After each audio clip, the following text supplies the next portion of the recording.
Professor Kishore Mehbubani. He is Dean and Professor in Practice of Public Policy at the Lee Kuan Yew School of Public Policy, National University of Singapore. And of course, Mr. Sam Pitroda will introduce him later more fully, but we'd like to welcome him with a very special shawl and thank him for joining us and agreeing to speak today. Thank you.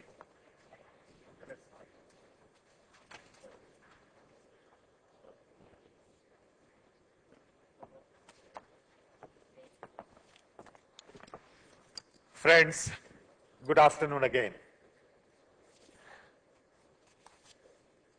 Once again, it is my proud privilege to have this opportunity to chair a very interesting session on Global India, Inclusive Growth.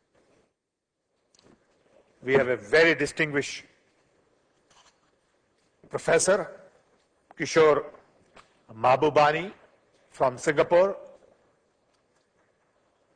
I want to welcome Kishore,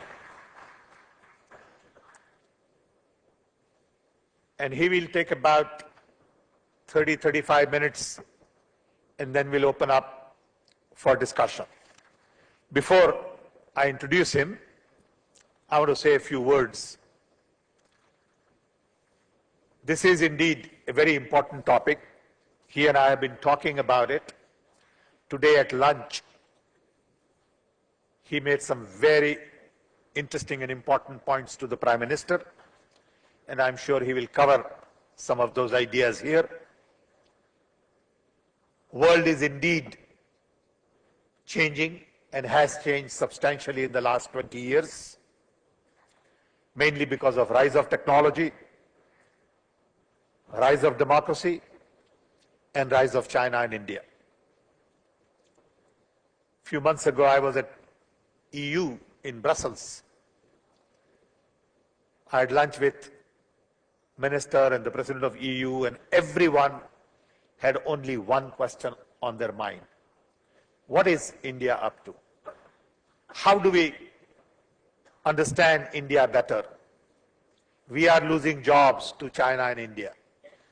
We don't have sense of direction. How do you see future unfolding?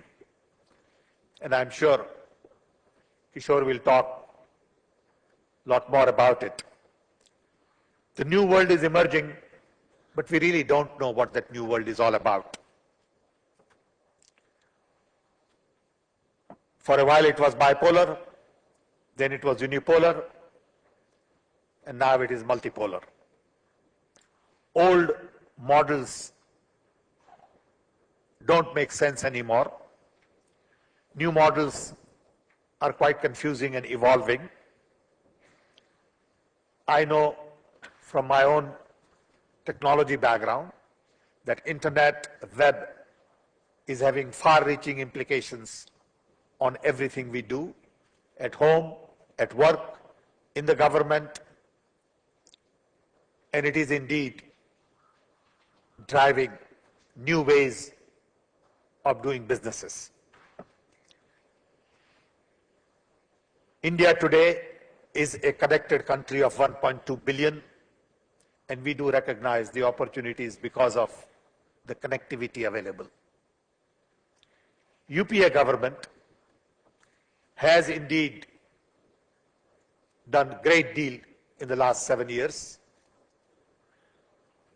UPA government has been responsible for putting India on the global economic agenda. With 7, 8, 9% growth, we are indeed being noticed everywhere. We have 550 million young below age of 25, and that's our hope for the future. We recognize that we have lots of challenges, but we also recognize that we have lots of opportunities. World is watching India, and I'm sure Professor Mahbubani will give us a whole new dimension as to how India should play in this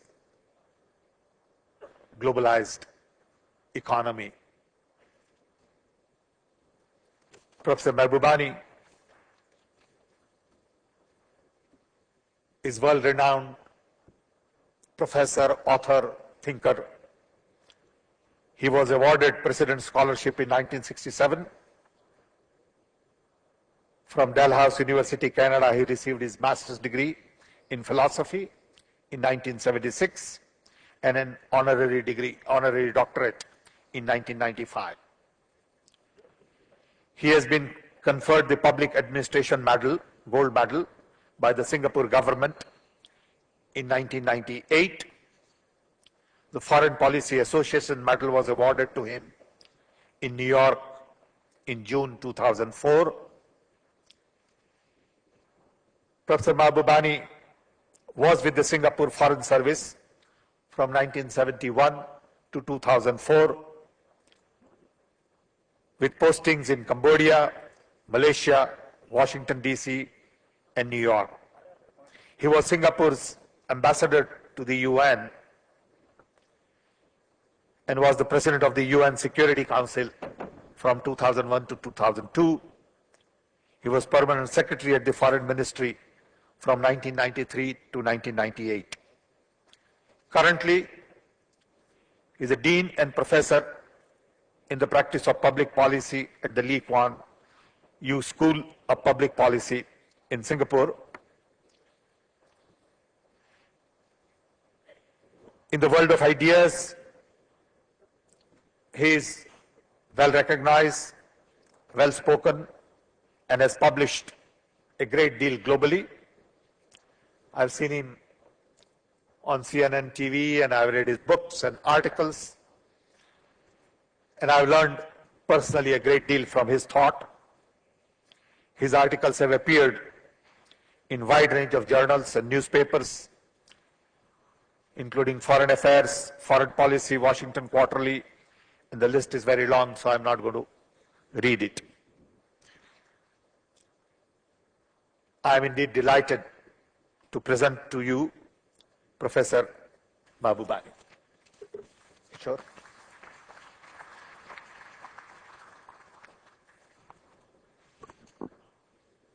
Thank you, Sam. Yeah. Okay. Thank you for that very generous introduction. But I can sense that this has been a long day, and I think you're all a bit exhausted. So let me begin on a slightly politically incorrect note by telling you a politically incorrect story. And that story was first told by one of Asia's most distinguished statesmen. He was Carlos Romulo, the then foreign minister of Philippines, one of the signers of the UN Charter. And speaking in a large banquet hall in New York. You can't hear? Can you hear me now? Okay. Is that better? Okay, thank you. Thanks for alerting me that you couldn't hear me, otherwise I'll be standing here, you'll be all looking very puzzled. Anyway, the story was about what Carlos Romulo said in this large banquet hall. And this was when the debate was going on about who had discovered America. Was it the Spanish? Was it the Portuguese? Was it the Vikings? And Carlos Romulo's answer was, no. It wasn't the Spanish, it wasn't the Portuguese, it wasn't the Vikings, it was the Chinese. So the question became, then if the Chinese discovered America, why are there so few Chinese in America? So Carlos Romulo replied that what happened, the Chinese sailed across the Pacific, landed in California, climbed the Rockies, looked down on the Great Plains of America, and they saw all these naked Indians dancing around, the fireplace. And so this one Chinaman turns to the other Chinaman and says, let's go home, there's no laundry business here.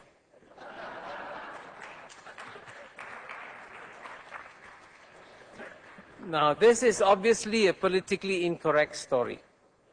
You can't tell it anymore in the West.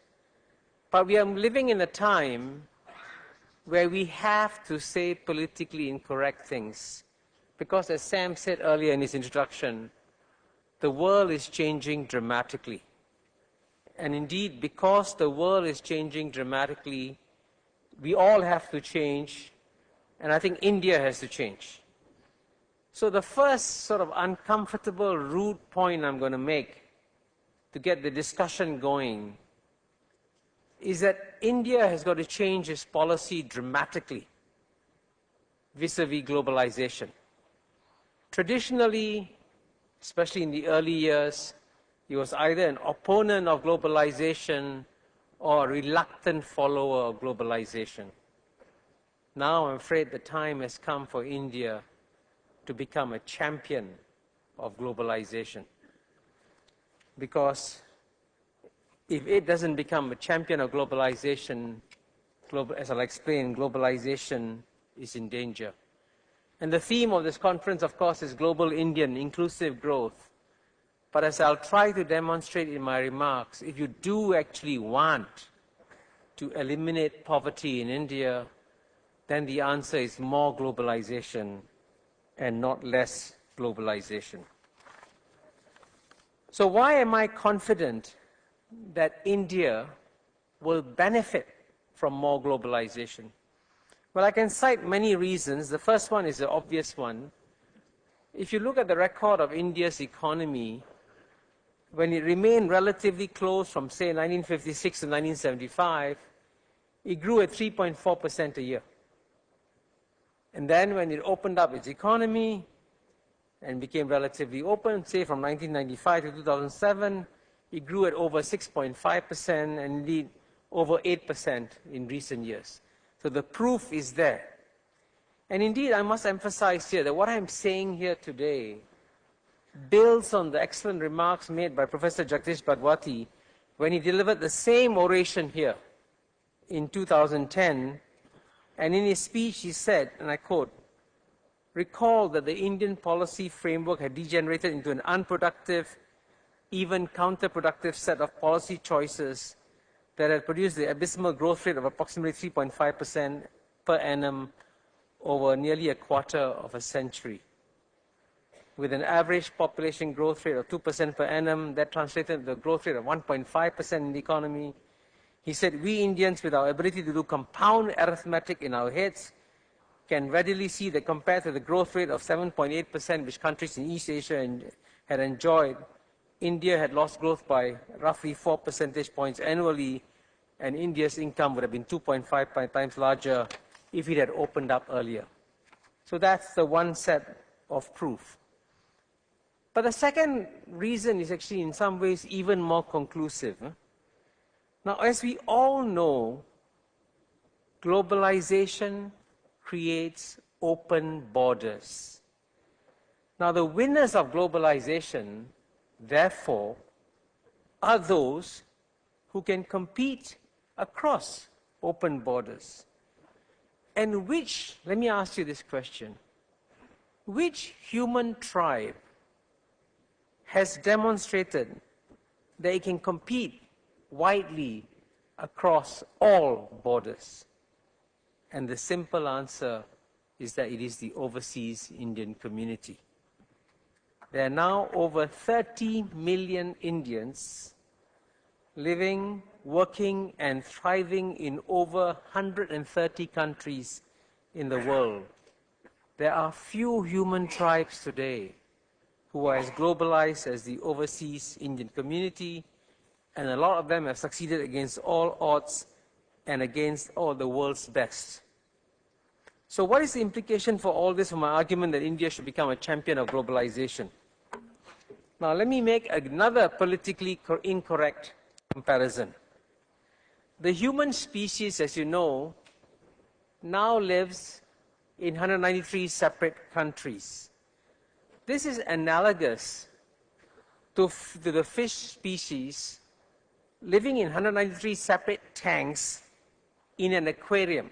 Now, if you imagine yourself in an aquarium with 193 fish tanks, you'll soon discover that a fish that can survive in one fish tank, and you take it out of the fish tank, you put it in another fish tank, you'll die, eaten by predators or die in a different environment.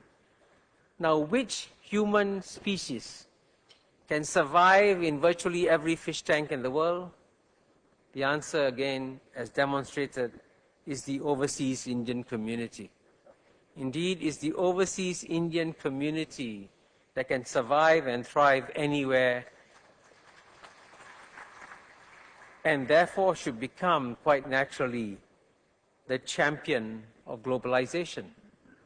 Now, let me drive home this uncomfortable point by talking about the most competitive fish tank in the world. I think many of you know it well. The most competitive fish tank in the world is the United States of America. Indeed, one of the main reasons why the United States emerged as the most successful society, the most successful economy for 50 years after World War II, because it was able to attract the best and brightest from all over the world to come to America. So the best from South America, the best from Europe, the best from Australia, the best from Southeast Asia, the best from India and China, all went to America. So you had a competition on a level playing field in America among the best and brightest from all over the world. And guess who won the competition? Somebody actually asked me that question once. Which group was the most successful group in America? And my answer, an honest answer, was that I said, oh, I'm sure it must have been the Jewish community. They always do very well wherever they are. And I was wrong. The answer is not the Jewish community, but it's the overseas Indian community.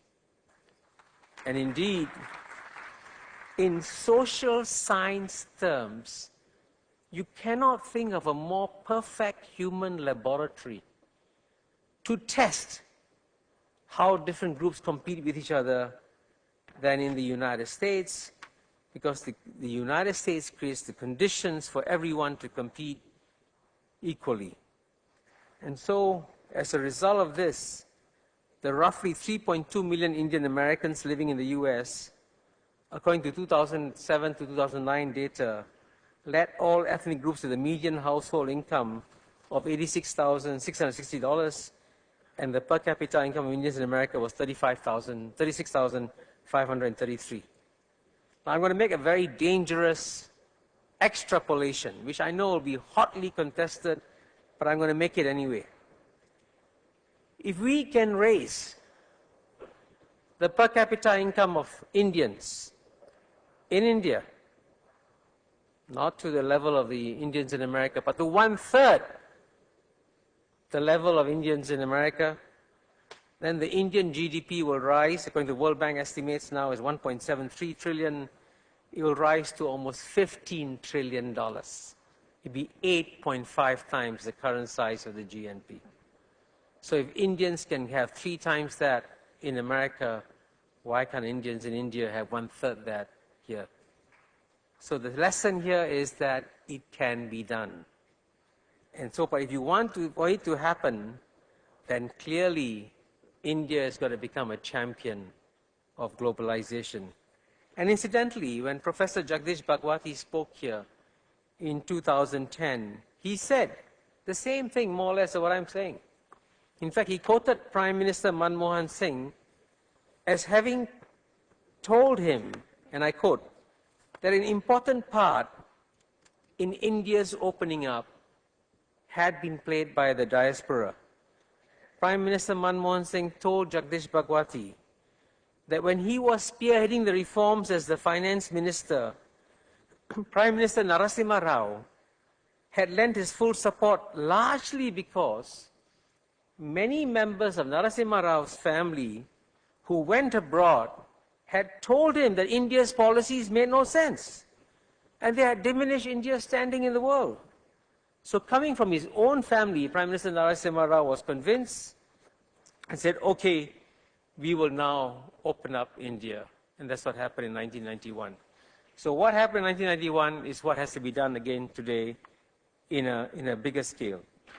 Well, let me say, by the way, that India is not the only country that has learned lessons from the success of its diaspora.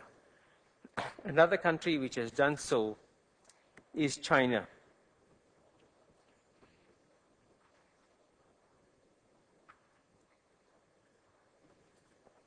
I'm going to tell you a story which I know to be true, but which obviously I cannot verify, as you can see. We all know that China's economy took off after Deng Xiaoping opened up the Chinese economy with the 4 modernizations. But why did Deng Xiaoping open the Chinese economy? He asked himself a very simple question. He said, why is it that wherever he travels around the world, he finds that the overseas Chinese community are much more successful than the Chinese in China? Why is that so? Simple answer is that the overseas Chinese have been exposed to global competition. So Deng Xiaoping's answer was that, okay, if the overseas Chinese can succeed through global competition, China can succeed through global competition, and therefore he said, let's open up China too. Now I'm giving you very complex stories in very simple forms because it's easier to do it in a setting like this, but I can tell you that books have been written about this. For example, there's a chief economist of the World Bank. His name is a Chinese economist called Justin Yi-Fu-Lin. In fact, ironically, just 3 weeks ago, he and I were speaking together at the Delhi Economics Conclave. And in this book, Justin Yi-Fu-Lin explains why the Chinese opened up their economy. And Martin Wolf, in reviewing the book in the Financial Times, notes that Professor Lin draws a distinction between comparative advantage defying and comparative advantage following development strategies. And he says that most developing countries have been following comparative advantage defying strategies. China decided to follow a comparative advantage following strategy.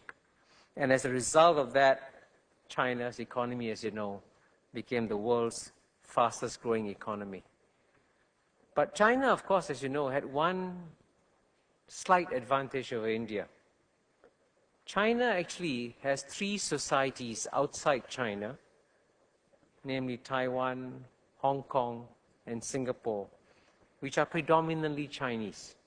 So, having observed predominantly Chinese societies, they could say, hey, this is what the Chinese have done overseas, we can do it back home. Now, India doesn't have that. The closest it probably has is Mauritius. And this is why it's interesting when Prime Minister Manmohan Singh addressed the PBD in 2007. This is what Prime Minister Manmohan Singh said, and I quote, when I was in Mauritius, I said to some of the Mauritian people whose ancestors hail from Bihar that they should go to Bihar and inspire the people there to make a Mauritius out of Bihar. I could say the same thing about other parts of the country. When we Indian farmers are creating agricultural wealth in California and in the trying climes of Canada, I wonder how much more our own farmers in India are capable of achieving. I sincerely hope that we in India can work together to create an environment in which the best of every Indian can find his or her fullest expression.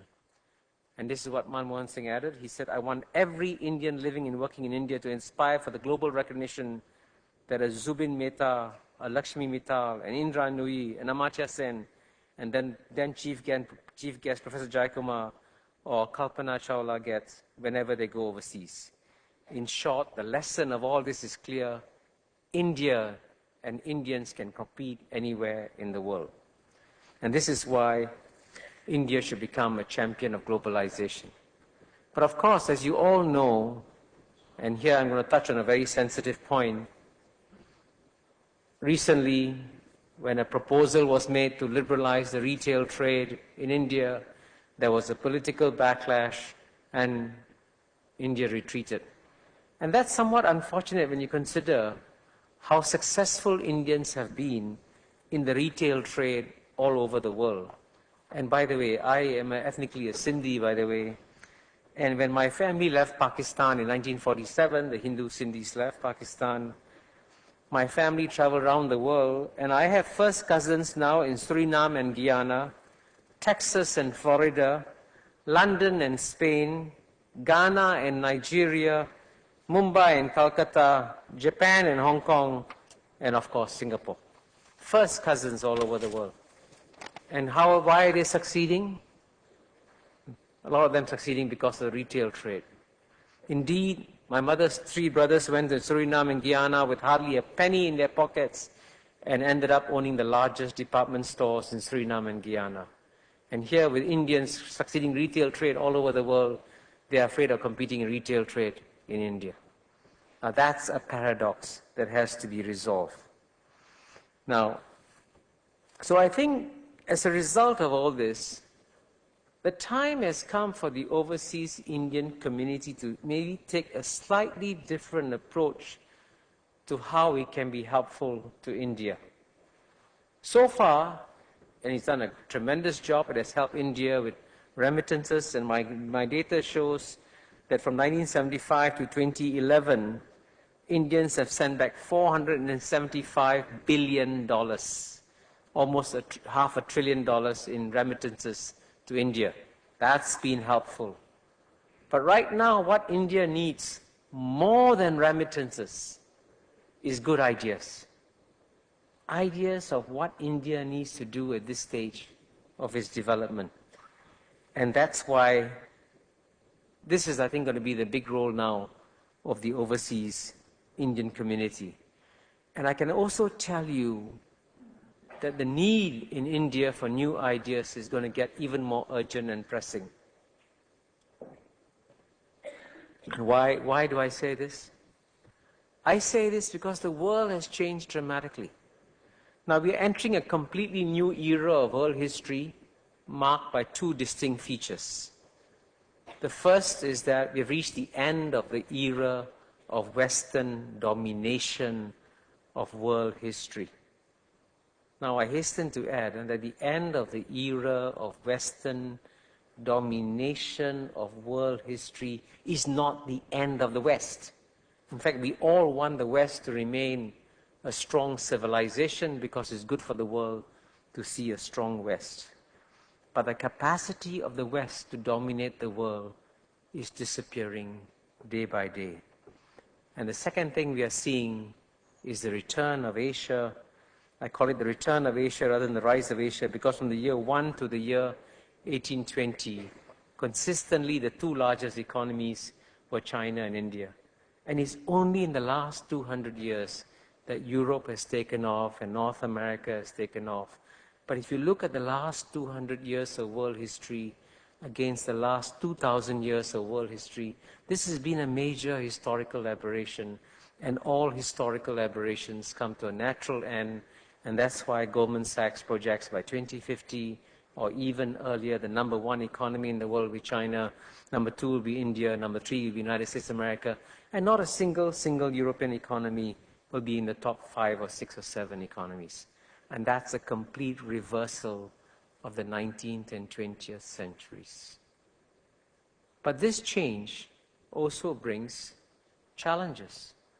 Because up to now, the West has done a very good job of being custodians of a very open and beneficent global order. In fact, the rules-based global order that we are all benefiting from was created in 1945 after World War II as a gift from United States and Europe to the world.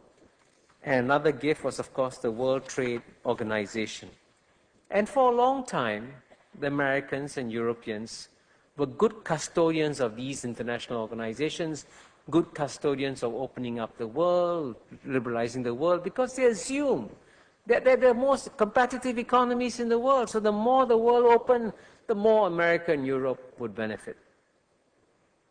But today, if you go to either Europe or America, you will find that no politician dares to use the word free trade anymore. They're frightened of free trade. President Obama never uses the word free trade in his speeches. It's fair trade, open trade, but never free trade. And believe me, this is very dangerous. Right? The Doha round is stalling, you've seen that. And the lesson of history is that an open global system cannot survive on its own without a good custodian. And if the United States and Europe gradually back away from their responsibilities of being custodians, who's going to step up to become the custodians now? And logically, the answer has to be that it has to be the new beneficiaries of the open systems that have to become the custodians. And this is what India now has to do. And as Sam was hinting earlier, I made the same point when I met the Prime Minister of India at lunch today, and I said, this is really the moment when India has to step up to the plate and in a sense provide leadership in ensuring that globalization continues to develop and remain open in the world. And here, let me just say, make a very obvious point, that if there is a reversal of globalization, and we can't rule that out, the biggest losers will be, of course, China and India. Because the fastest growing economies in the world are China and India. The biggest beneficiaries of globalization are China and India. If there's a reversal of globalization, the biggest losers too will be China and India. So if you don't want that to happen, if you don't want India to become a big loser, then this is the moment for India to stand up and support open globalization around the world with the support of the overseas Indian community. Now, so far I've been giving you perhaps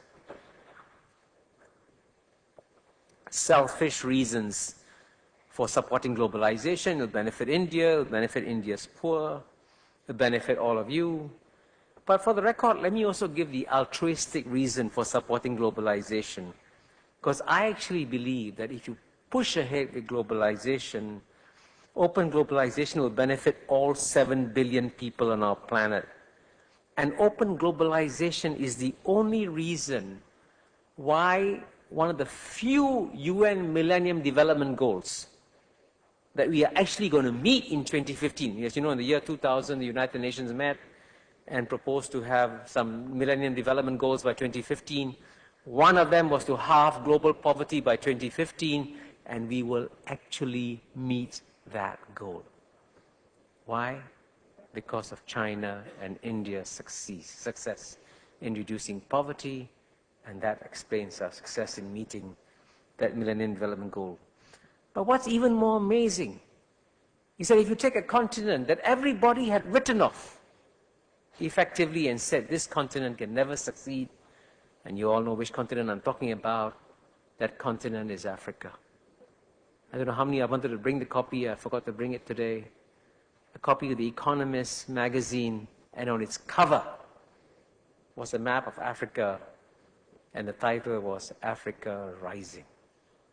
Believe me, a lot of smart money is now going to Africa, because many African states are doing the right thing, opening up to the world. And believe me, the globalization of Chinese and Indian companies has given the Africans great new advantages. It's given them bargaining leverage vis-a-vis the West, and the Africans are now becoming acronym COG, so they call them 3 cogs. First, I think we need to create a constituency of globalization in India, a constituency of globalization in India. Secondly, we need to foster a community of globalizers across the world. And the overseas Indian community is across the world, so we can foster a community of globalizers across the world. Thirdly, we can also help India manage the challenges of globalization. And I'll briefly explain how we do those three things. Now, on the constituency of globalization in India, as you all know, is extremely important that the political class in India supports globalization. Now, the first, the easiest thing that each and every one of us can do is to invite a member of parliament, a member of the Lok Sabha, Rajya Sabha, to visit us overseas and to see how successful Indians are in an open, globalized world. And hopefully that way we can try to persuade the Indian Parliament to change its attitude and not behave like the United States Congress, where congressmen are proud that they do not have any passport, that they haven't traveled around the world. I think what India needs is parliamentarians who have seen the world, and the hope that they will change the debate. Now, as I say all this, I want to emphasize one point to all of you. I do not have my head in the clouds. I am acutely aware how difficult the political environment in India is today. Indeed, let me just quote what James Lamont of the Financial Times wrote on 2nd December, and I quote, "The world's largest democracy is in trouble. Parliament is in turmoil, its members at each other's throats, and 31 bills stacking up awaiting approval just as the economy is cooling fast. No one in India talks anymore of matching China's double-digit progress. Growth has fallen beneath 7%. The rupee is 13% weaker than when the year began, as direct investment slows and foreign money leaves the stock market. Many analysts now say India has missed the golden opportunity to build a domestically driven economy that has been little damaged by the 2008 financial crisis and failed to put substance behind a claim to be a global power." And then James Lamont adds, quote, "Commentators such as Pratap Banu Mehta, director of CPR, complains of ungovernability and a growing resistance to the state, whether over land, energy, or macroeconomics policy. Politics is increasingly distracted by its own theatrics, he wants. India is at a great historical moment, but the most disquieting sign of ungovernability is that there is little discussion about what this moment means or the urgency that it should represent," unquote. So this political situation here is difficult. That makes the jobs of the overseas Indian community even more important in terms of producing new ideas. And let me also quote what Farid Zakaria, the CNN Time magazine columnist, who's also a friend of India. And this is what Farid Zakaria wrote recently, quote, "Goldman Sachs' Jim O'Neill noted in late December on the 10th anniversary of his coining the term BRIC that the greatest disappointment among those emerging stars has been India. Indian growth rates are declining, its currency is the worst performer in all of Asia, foreign investment is slowing, and government policy is inundated in populism and paralysis. In this context, foreign policy has been almost entirely secondary, confined to regional issues like Pakistan and Afghanistan, and even in those showing little in the way of leadership," unquote. So with this dire analysis of what's happening in India, it makes it very clear that if you want India to become a champion of globalization, the overseas Indian community has got to work very hard. Secondly, very quickly, no single country, no matter how powerful, can promote globalization. It has to create a global community of globalizers. There should be such a constituency in each country in the world. And we know that the Indian diaspora is not the only successful diaspora in the world. The Chinese, Jewish, Lebanese, Filipino diasporas have been equally successful. So if indeed the overseas Indian community can become a champion of globalization, it can also lead the other diaspora communities to also join in to keep globalization open. And here again, the natural leader is the Indian diaspora because it is by far the most successful diaspora. And thirdly, of course, there's no doubt that globalization can create challenges. Globalization rests on free markets, economics, and capitalism. And we know as part of capitalism, we have creative destruction. When Henry Ford developed the mass car production, the horse and buggy industry had to die. There was no choice.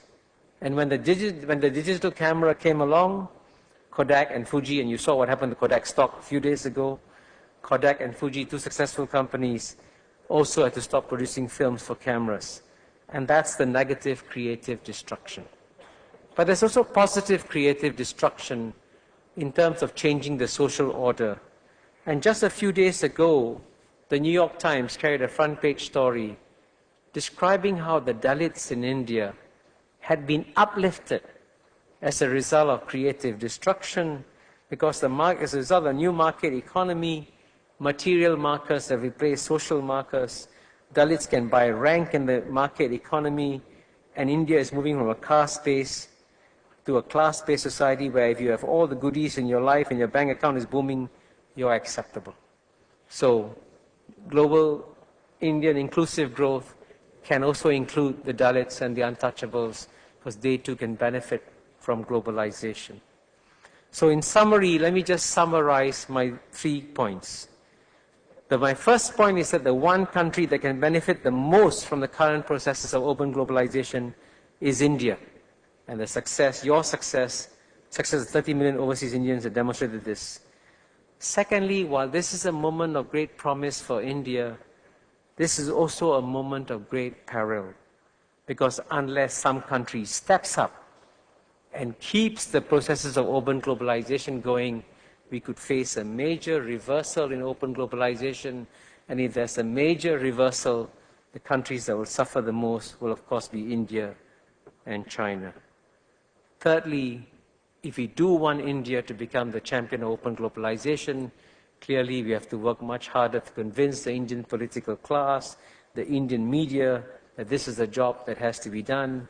And frankly, the one biggest advantage that India has is that it has 30 million successful overseas Indians who can convince India that this is the way to go. Thank you very much.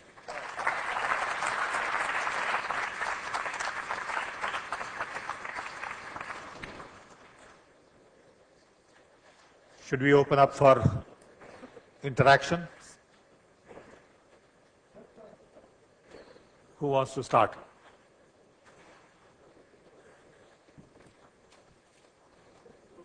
Please.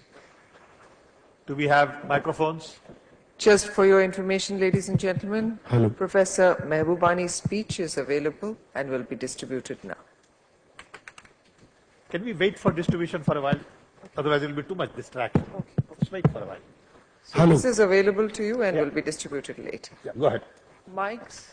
So, I was pleased to listen Sam Pitroda Where are you? and Professor Mehbubani. Okay.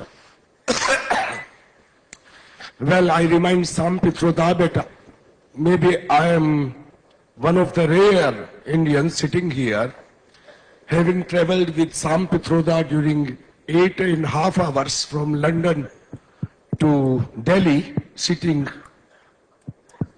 both one after another, and I confirm Sam Pitroda was not drunk, not at all, and I also confirm he was traveling in economic class, exactly like me. He was not in executive class. It means he was not corrupt, and he is not corrupt.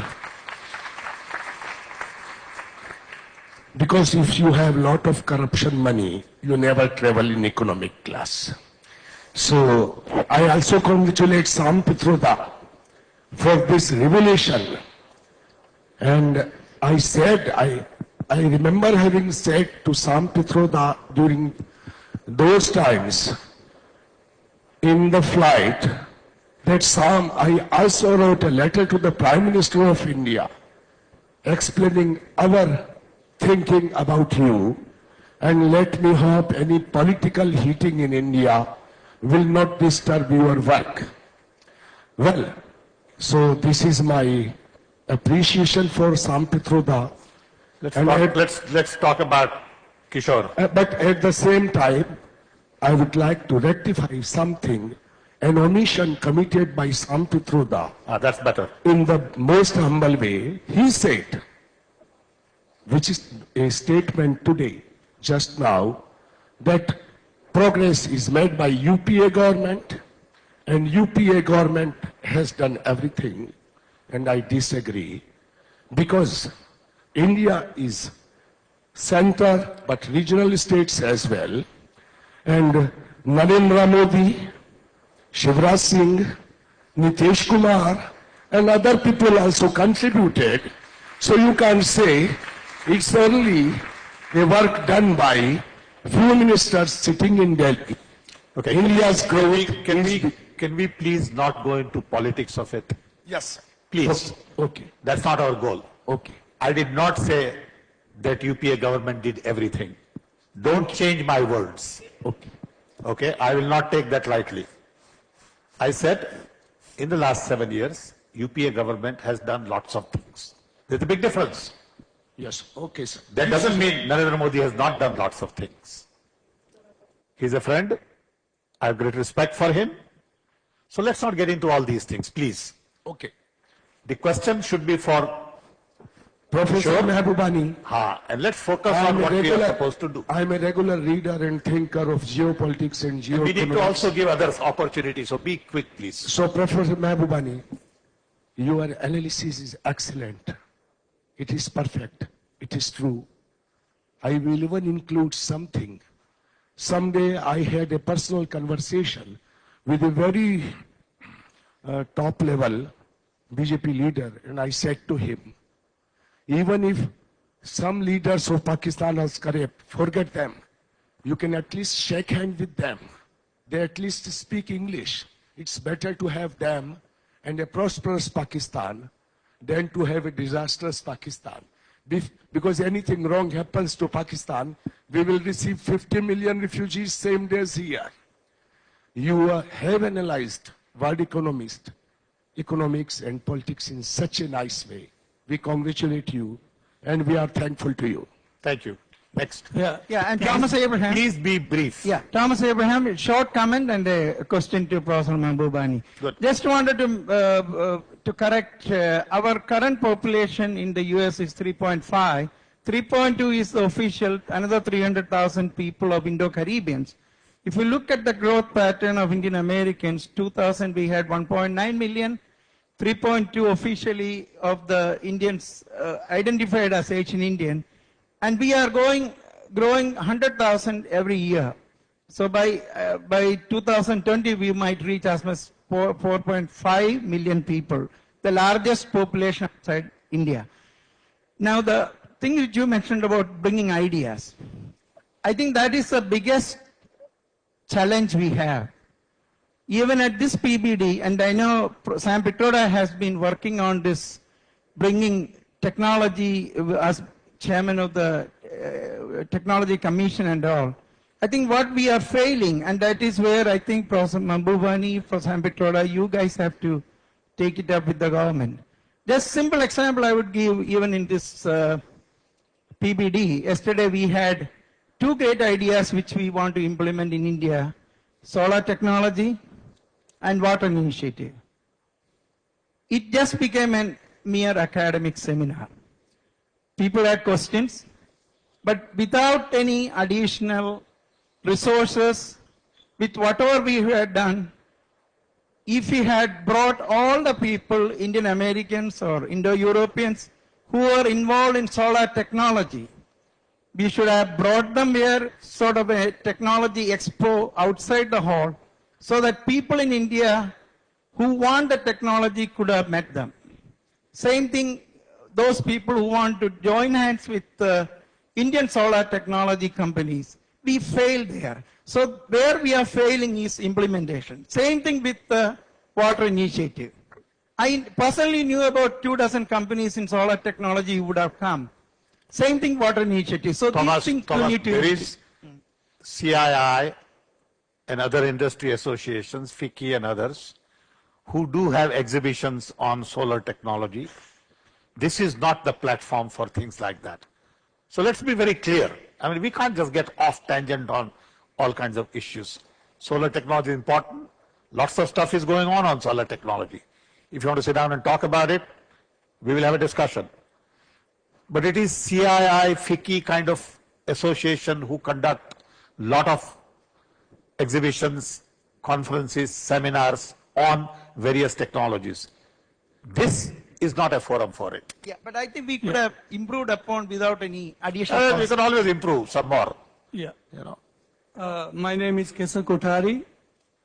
I am an engineering graduate from BITS Pilani, settled in Gulf since last 30 years. I want to disagree with Professor Mehbubani when he says that we should open the Indian market for globalization, because when you globalization in the retail industry, you only get the goods, you don't get the technology. Like my 30 years experience in Gulf says that the technology-oriented countries, they export only the goods to Gulf. They do not export technology. What we need is technology. What we need is the manufacturing processes to be established in India instead of going for globalization in the retail business. If you go for that, our retail business will be killed. It will be taken over by the giants like Coca-Cola and Pepsi. Thank you very much.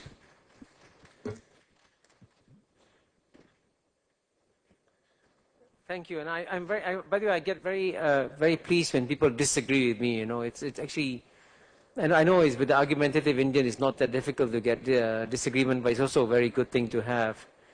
Now, obviously, I cannot give a very detailed, technical answer, but I believe that if you talk to the economists who have done a study of the impact on the Indian economy, if you allow foreign retailers in, the benefits are larger than the costs. And what are the benefits? The first benefit is that the Indian farmers benefit.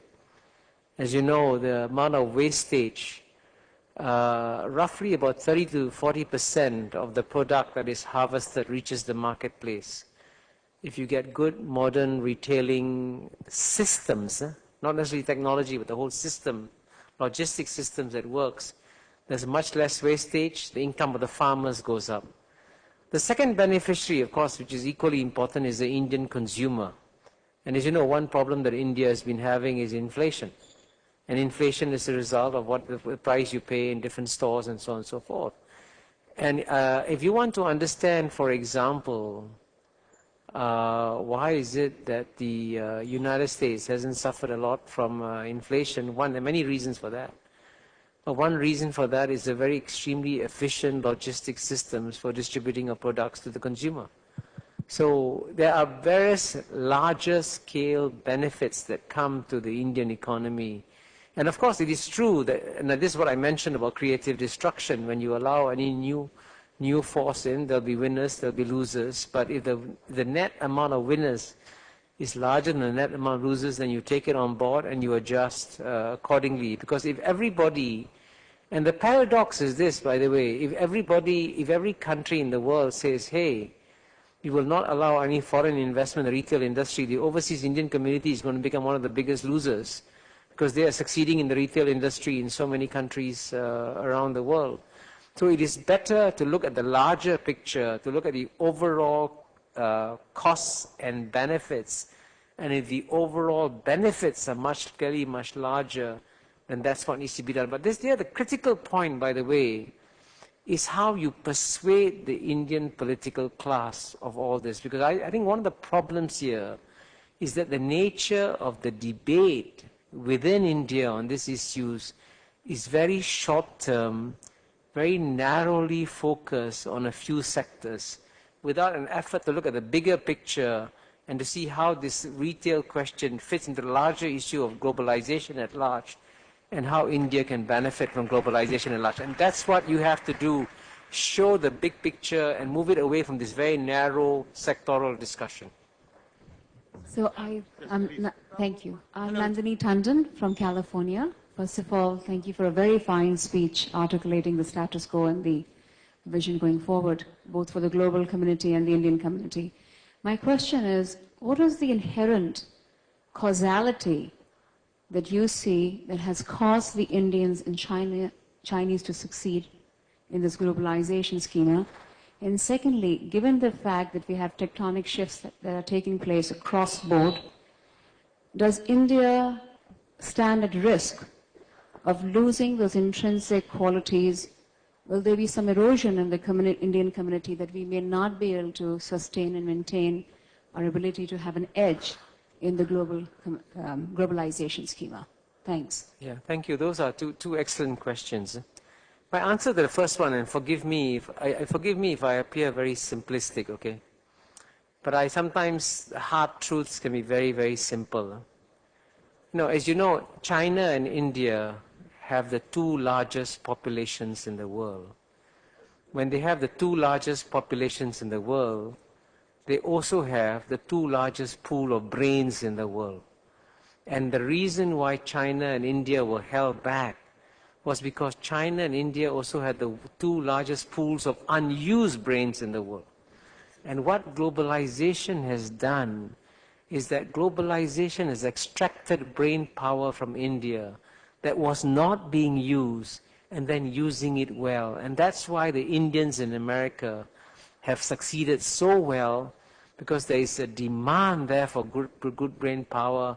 There's a supply of good brain power in China and India, so he went to America and he did very well. So therefore, the more globalization you have, the more the brain power of India will be used, and therefore it will be a positive result at the end of the day. But your second point about losing the global age, actually I do think that if you get good performance, the advantage of good performance is that it gives you greater cultural confidence. When I first came to India as a very young man in 1969, in Bombay then, and I remember going around Bombay, and I'm sure if I'd asked anybody in Bombay in 1969, hey, do you think India can emerge as an economic superpower of the world? Everybody in Bombay in 1969 would say, no way, impossible, we're so far behind, we're poor, we're backward, and so on and so forth. The whole language and culture was defeatist. We cannot do it. Now, the difference is that it's the same people, same country, but the culture is not defeatist. The culture says, we can do it. If anybody can do it, we can do it just as well. So every time, that's why I'm glad Prime Minister Manmohan Singh, every time you have a Zubin Mehta, Lakshmi Mittal, and Indra Nui, you say, hey, I can be one of them too, right? And so therefore, I think success will create more success rather than lead to more problems. Thank you. Thanks. Quick. Yeah, this will be very short here. Nani Palkiwala wrote a book called We the People in 1977. He said that most of these questions we are discussing, almost all he answered. He said, one Indian is highly intelligent. 2 Indians are one political party. 3 Indians are 2 political parties. I'm from United States. I live there for the last 34 years. We are carrying that kind of thing, what he said. If we change that, India as well as the diaspora, sky is the limit for India. Thank you. Hello, sir. Good afternoon, everybody. I welcome Honorable Ravi. He's in right time. What I am requesting, he will give me a feedback on that. I would like to make 2 points. I am from Trinidad and Tobago.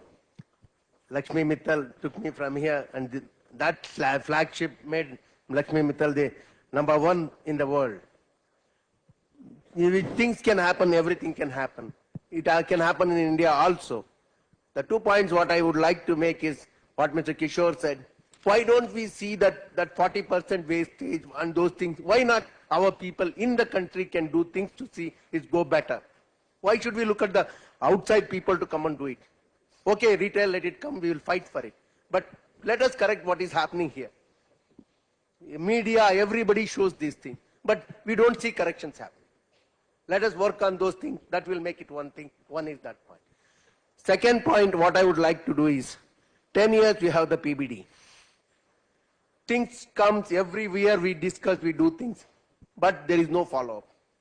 The NRIs come, they don't see from their side what contribution goes, what is happening. Let us form a body. Let a body to work on these things. Let it, from the ministry and the NRIs, that body will work every year, give a presentation. Every 6 months they have a meeting to do things, get the information, use it. That's what I would like to inform you. Sir, this question or statement is for Sham Pitoda Sahab. Sir, I had been attending Pravasi for just as long as you had been attending, since 2003. This is my 10th. And my observation, and as a family, Seema and I, we moved from California just to contribute to the country. So we moved our family after spending 25 years in America. We realized there is a huge opportunity, but we can say, we can talk about it, it's about doing it, you know. So my recommendation for Pravasi Bharatiya Divas as a forum, just like, you know, Commonwealth Games or Asiad or Olympics, I think the chief ministers should compete to get this forum to their states, to those places where they want to see the development. Imagine this event would happen in Bhubaneswar 5 years from today. Bhubaneswar has to get ready for this event, keeping that in mind that they have to get this PBD there in their state. So I think this can become an instrument to create a development to every part of the country. Because the NRIs are not coming only from Kerala. They are not only coming from this particular part of the country. There are so many NRIs from Sikhs community has done a wonderful job, but I don't see any Sikhs sitting here today. So I think we have to reach out to those people who are not being reached out so far. And this would give an opportunity for all ministers, especially the people who are custodian for the state, to compete and take this forum as an instrument to develop their own state. That's the only message I wanted to give. And we brought project member to India as a family. So we wanted to make sure that we don't only not talk about it, but we contribute. So we had been here for 12 years, contributing to the country's growth in project management. So just the message I wanted to communicate to. And thanks for participating in the PMI event, by the way. Thank you very much, Sam Saab. Hello, sir. Hello. Hello. I'm Vinod Shah here. Modernization and globalization has given the opportunity to grow. But what is the side effect of the radiation? Any kind of radiation is dangerous for the health, WHO has declared. This is a science of invisible energy body, that is a science of Atma, mind and soul body. And that's Indian science and 99% of human health and existence. Mobile phone, how much it is damaging the human health, scientist doesn't know, medical doesn't know. And daily 200 to 300 people are getting brain stroke in Mumbai only. That was news in the Times of India. And this is a secret science and Eastern science. The Western science, the visible physical world, is 1%. 99% secret science of India. It is treated as a blind faith and faith. And total research in 20 years. I have done it, completed, and that is going to be recognized as the 21st century science. So, whatever. May I request everyone to focus on the subject we are discussing? Good evening, sir. Mobile phone, you and I can discuss later on. Sir, my name is Vinay Modi. Hello. Hello, this is Hello. I'm Prab Karni from Ireland. I'm also NRI, and this is from informative Pravasi Bharatiya Divas. So it's naturally we acclaim our own success so far. But let us not forget there are about 200 to 300 million Indians who get up every morning, go through the work every this one, and they work together and perhaps producing significant proportion of our GDP. We must not forget our university graduates. You visit any university and you hear, Uncle, I'm the only one in the world doing that thing. So let us keep it in perspective and let us not run down India that only 30 million people are doing everything else and the other people are just sitting and waiting for our handout. That is one point. Second point is that everyone of us have heard expression within India and outside India that China is growing because of its government and India is growing in spite of its government. The Indians working here, India is growing, Indians who are working here are working in one of the most difficult conditions in the world, most regulatory and rigid regime in the world. So let us try to change the government first. Let us not support the corrupt ministers. Let us not support the corrupt officials and get them out. We should not share the biases or tables with the corrupt minister or suspected minister. Pakistan has banned the corrupt ministers traveling abroad. Why can't we do it? Thank you. Sir, I have, my name is Vinay Modi. I'm from Jaipur only. Once again, may I request you to focus on the subject we are discussing. Sure. Don't bring your agenda right now. We can do that later on. This question because we have only about 5-10 minutes. Then we got to close. This question is pertaining to the session that you took, sir. And it was extremely enriching. There are one observation is that last 1.5 years, I think the entire country, I'm talking about India, has completely actually started being driven by the fact that things are really not moving in the right direction.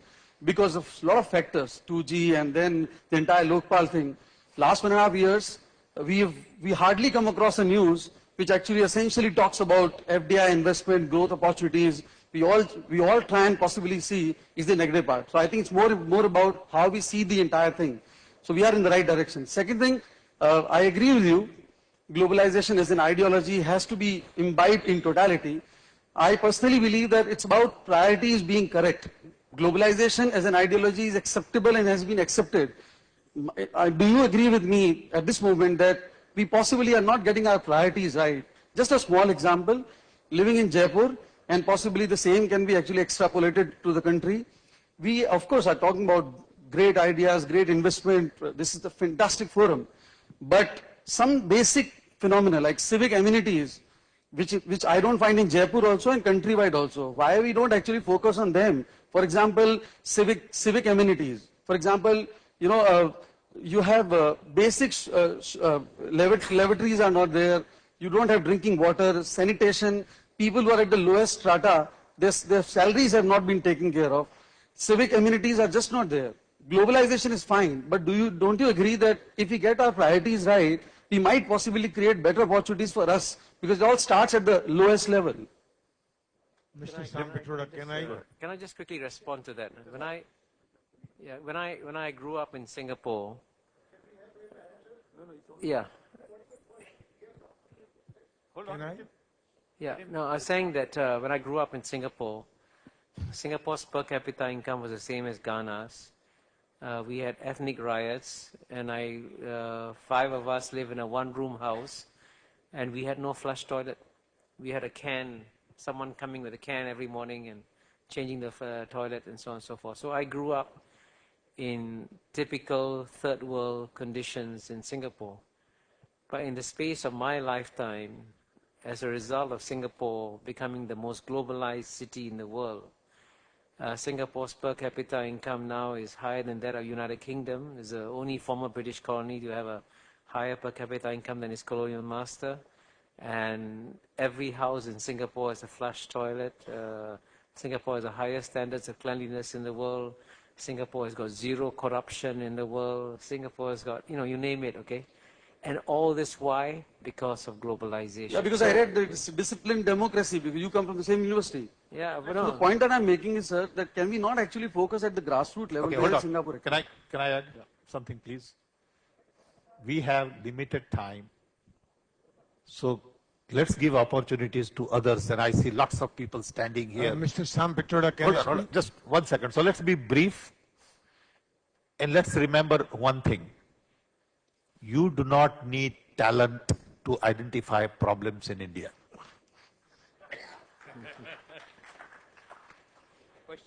In order to understand problems in India, you walk out on the street and we'll know all the problems, water, sanitary, we all know all that. We also know the solutions. So I would suggest just focus on this discussion. Okay. This is one of the most vibrating sessions I had seen. I am S.R. Bandari from Jaipur. I compliment you both. The question is, Mr. Movani said that the things are changing fast. The question is, the country doesn't wait for a community and community doesn't wait for the country. You have given a wonderful picture, what is going to draw competition, but how to do that malady has to be removed.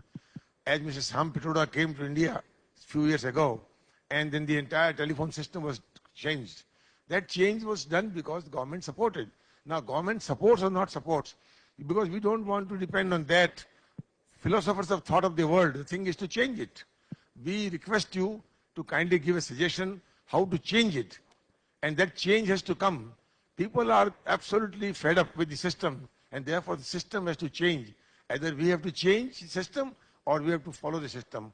You have been great thinker also, and you have lived abroad, you know the system, you know the country well. I request you to give a suggestion which should go in the minds of politicians who rule the country. Thank you. Hello. No, I can. Hello. Just a quick response, if you don't mind. Obviously, my argument is that we do need to change, but the question is who will lead the change, and I think that it's clear that we all understand, as Sam just said, we all understand what the problems of India are. We know what they are. We know how difficult the political discourse is in this country. We also know that. The big question is what can be the contribution of the overseas Indian community. And this is where I think the overseas Indian community has got to step up to the plate. And instead of just sending money alone to India, share ideas and promote change in India. And the best way to do that is to tell stories about how things are done to address all these same issues in some corner in the world. Because I can assure you that no matter what problem India encounters, somebody, somewhere has solved it. I guarantee you that. And if you can find that somebody somewhere who has solved it and bring it back to India, the overseas Indian community can make a huge difference by transmitting back best practices and ideas back. So there's an enormous scope and opportunity for the overseas Indian community to do more for India through bringing new ideas into India. About retailer, I have a question. About retailer, I want to one question from you that we invited East India Company where we were slave for 200 years. Why do you want to again somebody to run over us? Thank you. Sir, Well, I'm very glad you asked the question about the East India Company. Because the question that I wanted to ask is this: how is it that 300 million Indians allowed themselves to be ruled so effortlessly by 100,000 Englishmen for over 100 years? How? What happened to 300 million Indians? How did they lose their fighting spirit? How did they lose their self-confidence? What happened? And I think if you try to answer that question, you then begin to say the answer is in making sure that every Indian in India has the same confidence, drive, and ability as what the overseas Indian community has demonstrated. And if the overseas Indian communities can conquer great odds and destroy the new current East India companies overseas, why can't the local Indians do that? So I have a question. Hi, my name is Santi Shari. I came from US. I've been coming here for the last 10 years. I have a dream. I would like to see the next PBT. We would like to bring in 100,000 younger people from all over the world, you know.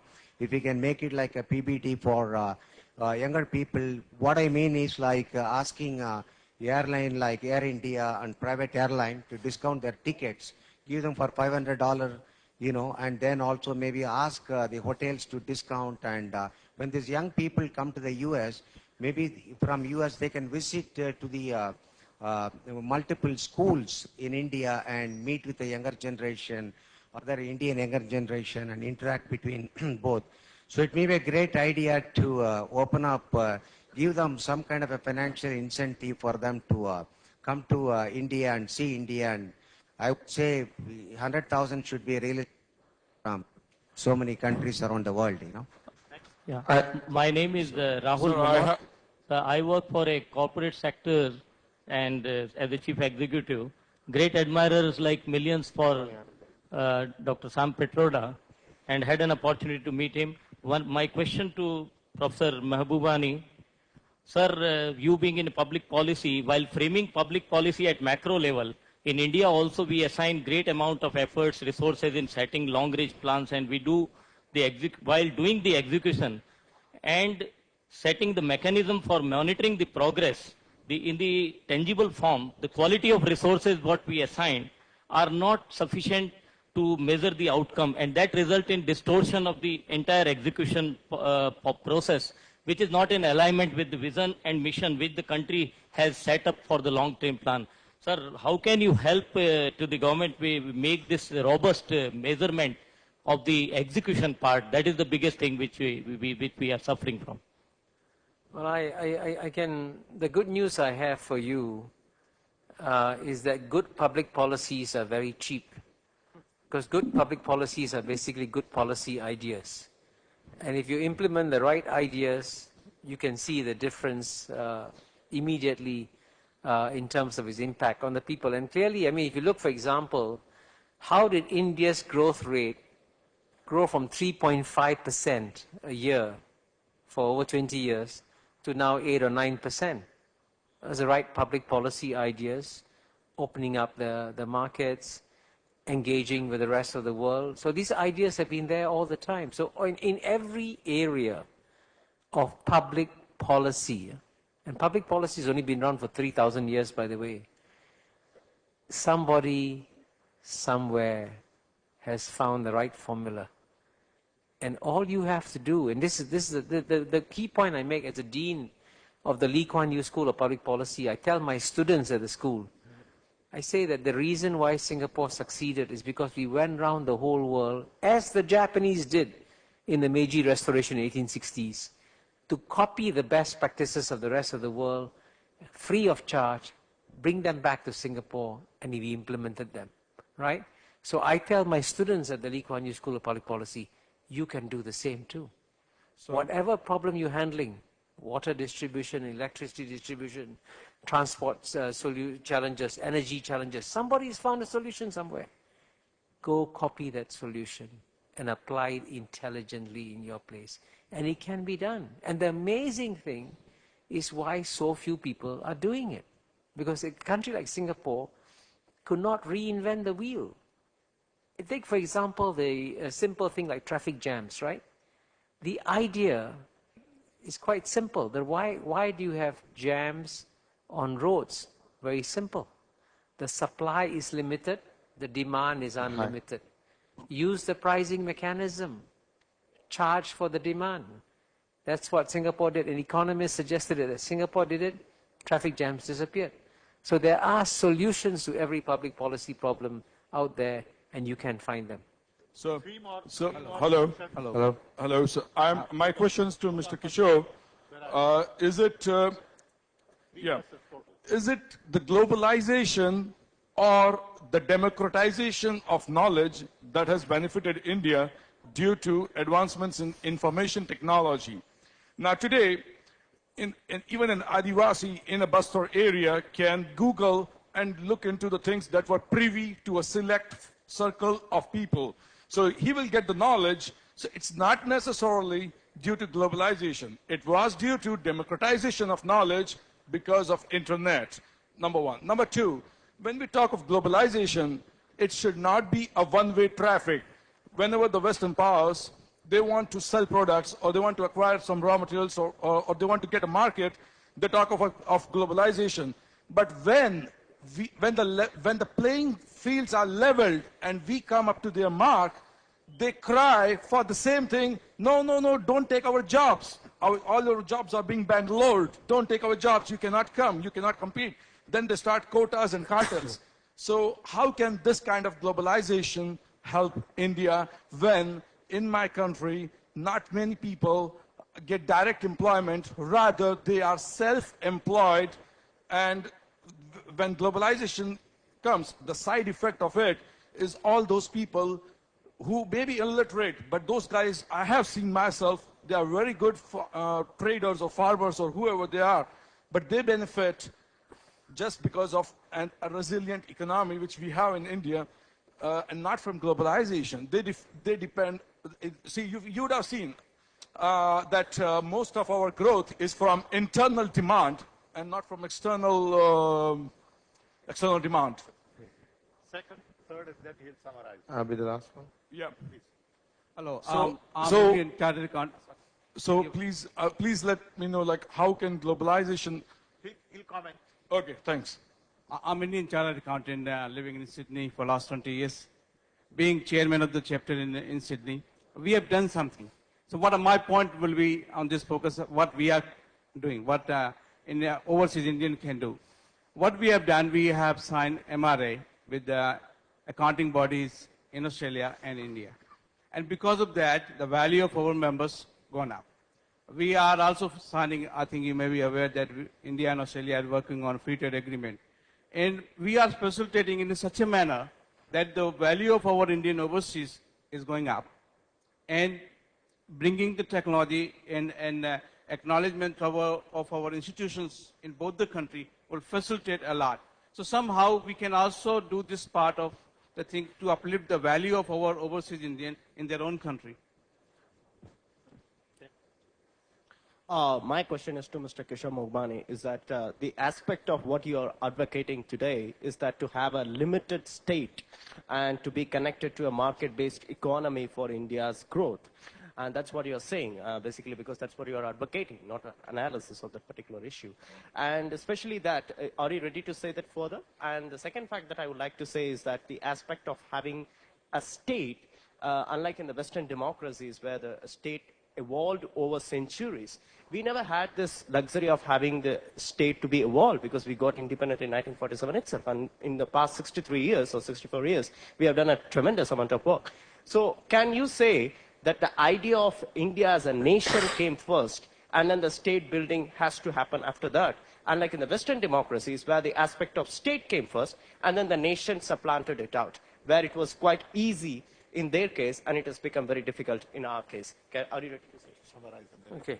Thank you very much. I mean, I know you're all very tired, so I'll just very quickly respond to the questions that have been raised. The first, I must say, the first two questions were excellent about democratization of information versus globalization. And of course, the question is, how did you get the democratization of information? And if you look at the cell phone technology, right? I mean, again, when I first came to India in 1969, right? They said that half of India is waiting for the phone, the other half of India is waiting for the dial tone, right? So that was India 30, 40 years ago, and now you have 900 million cell phones. Why do you have 900 million cell phones? Because of Motorola, because of Nokia, because of Samsung. And how do these companies succeed? They succeed by joining globalization. So it is globalization that is producing the technology, that is creating the democratization of information that we speak about. So the positive results that you see are all in the same way demonstrating my argument. That's why you need more globalization. And your second point, you're right. The West is retreating from globalization. The West is now frightened of globalization. And if that's the case, if the West retreats from globalization and globalization dies, then India and China will suffer the most. And therefore, India is now going to step up and do more in terms of defending globalization, because India has the potential of becoming the single biggest beneficiary of globalization. And finally, the point about the state. You know, we look at the West, and we assume that the West is very advanced, that they have done all the right answers, they have the most developed states, and so on and so forth. I want you to know that if you go to the West today, if you go to the United States of America today, the United States is completely lost. It does not know where it wants to go. There's no political consensus in the United States of America. The United States has been the most polarized it's ever been as a society because of these sharp divisions about where the country should go ahead.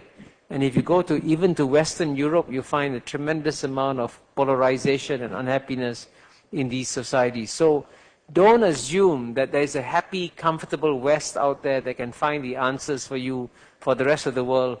Frankly, the answers for the rest of the world have to come from Asia and not from the West if you want to make sure that the 21st century remains a great century for India. Good. With this, can I make one comment? One question, please. One. Professor Mahbubani, you have been in Singapore. No more comments, if you don't mind. I'm asking question. No, you can do that later on, after the session closes. Thank you, everybody. You have been a great audience. It was great interaction. Thank you, Professor Mahbubani. Really appreciate your time and presentation. Thank you. Thanks, everybody. For conducting that session. Thank you, Professor Mahbubani. We thank the Honorable Minister for coming back and joining us.